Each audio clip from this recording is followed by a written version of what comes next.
Добрый день, меня зовут Татьяна Анатольевна Богданова, я врач-пульмонолог, кинезитерапевт, педиатр.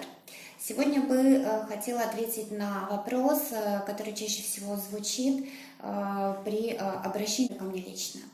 Почему ребенку нельзя кашлять?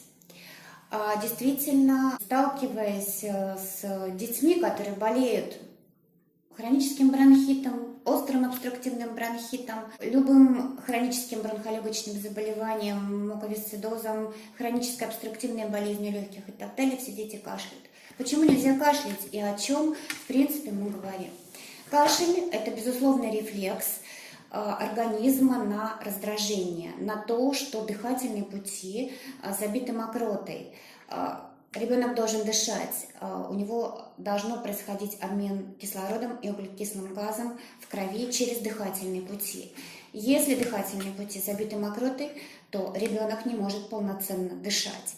И родители, у которых есть такие дети, страдающие бронхолегочной патологией, сейчас, если меня слышат, они поймут, о чем я говорю. То есть снижается качество жизни, ребенку сложно дышать.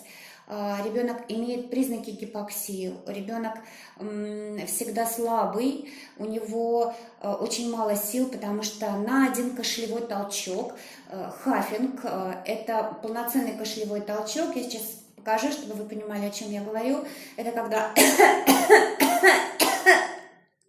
И вот пока ребенок не поднимет и не выведет мокроту, уходит примерно 300 калорий. Поэтому все дети активно кашляющие тратят очень много калорий, сил на то, чтобы вывести эту мокроту. Но, во-первых, очень много уходит сил. Во-вторых, вывести, собрать всю мокроту из дыхательных путей, благополучно поднять и вывести кашлевым рефлексом нельзя.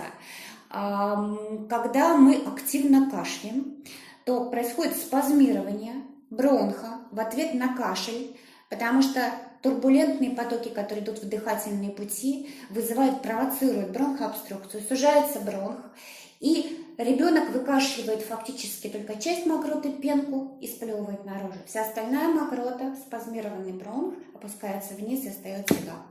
Вывести всю мокроту, которая находится в нижних дыхательных путях, кашлевым рефлексом кашлять невозможно. Кашель приводит к изменению хабитуса, внешности ребенка. Что происходит или как выглядит кашляющий ребенок, или хабитус кашляющего ребенка. У кашляющего ребенка укорачиваются плечи, укорачиваются мышцы стерноклеидомастоидоз, соответственно, меняется осанка. У кашляющего ребенка появляется отечность лица.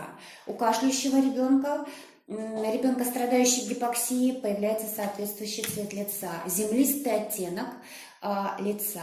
У кашляющего ребенка, еще раз повторюсь, всегда нет сил, потому что на откашливание, на выведение мокроты уходит много сил. Так вот, кашлять нельзя. Можно выводить мокроту без кашля. Если ребенок маленький, то выводить мокроту может мама, и мы благополучно можем обучить маму выводить мокроту, а ребенка не кашлять. Приходите на наши мастер-классы, мы обучим вас этому, и ребенок перестанет кашлять. Такая практика существует, дети не кашляют. Более того, пациенты и взрослые, и дети с хронической бронхолегочной патологией выводят мокроту и не кашляют. И с удивлением, когда врачи у них спрашивают: а вы откашливаете мокроту? Говорят: нет, мы выводим мокроту без кашля. Спасибо за внимание, ждем вас на наших мастер-классах, на нашем YouTube-канале и на наших страничках в соцсетях. Всего доброго!